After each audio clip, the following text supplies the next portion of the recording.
As of this morning, the race for the Blaine House got a little bigger. In Portland this morning, Maine's former CDC Director Dr. Nirav Shah announced he is running for governor.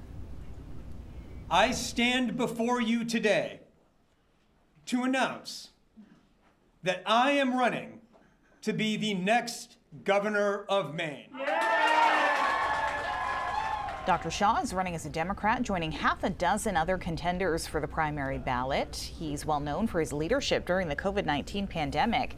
That credibility will be helpful for Shah, who has not been elected to office before, making this Democratic primary his first test at the ballot box.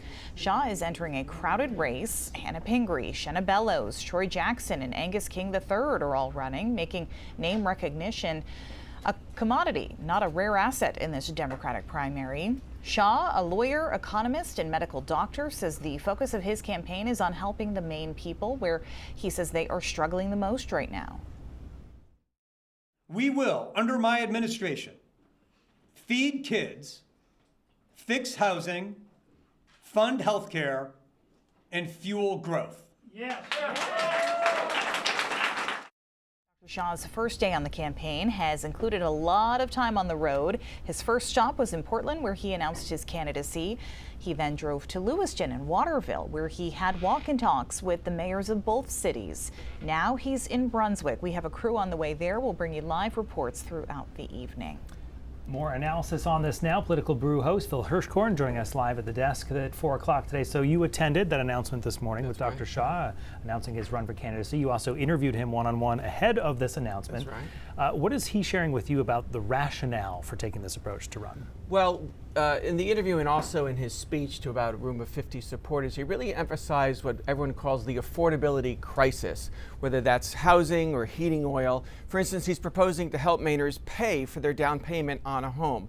Shaw overall, though, is banking on the trust and admiration he built among Mainers during the pandemic, saying of his leadership, "I did it before and I'm ready to go out and do it again." Maine, you may remember, had one of the lowest death rates and highest vaccination rates during the pandemic, but there's been a lot of second guessing of the restrictions that he and other public officials advocated at the time, especially school closures. He told me in our interview he stands by most of those decisions, but if he knew then what he knows now, that kids were not that severely affected by COVID, he would have suggested dialing back the school closures. Shaw still sees himself as a good communicator who can bring folks together, disagree amicably, and move forward on common ground. He said he wants to end incivility, chaos, and cynicism in our politics.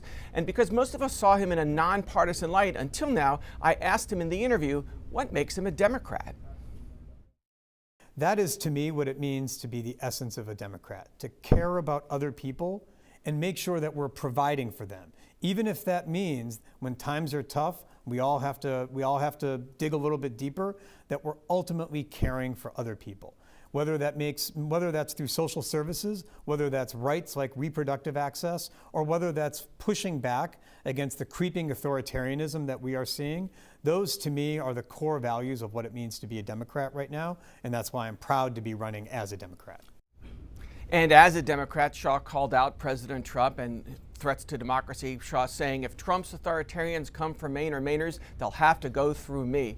And Brian and Amanda, that's the sort of fighting back spirit that many Democrats want to see in the Trump era, like when Governor Mills had that confrontation with him this year that ended with her saying, "See you in court." So it's not only he's never held elective office, he's never sought elective office. And the names you mentioned, well known throughout Maine, those other Democrats that are also seeking the nomination, it'll be very competitive. Yeah, things getting crowded. All right, Phil, thank you. You're welcome.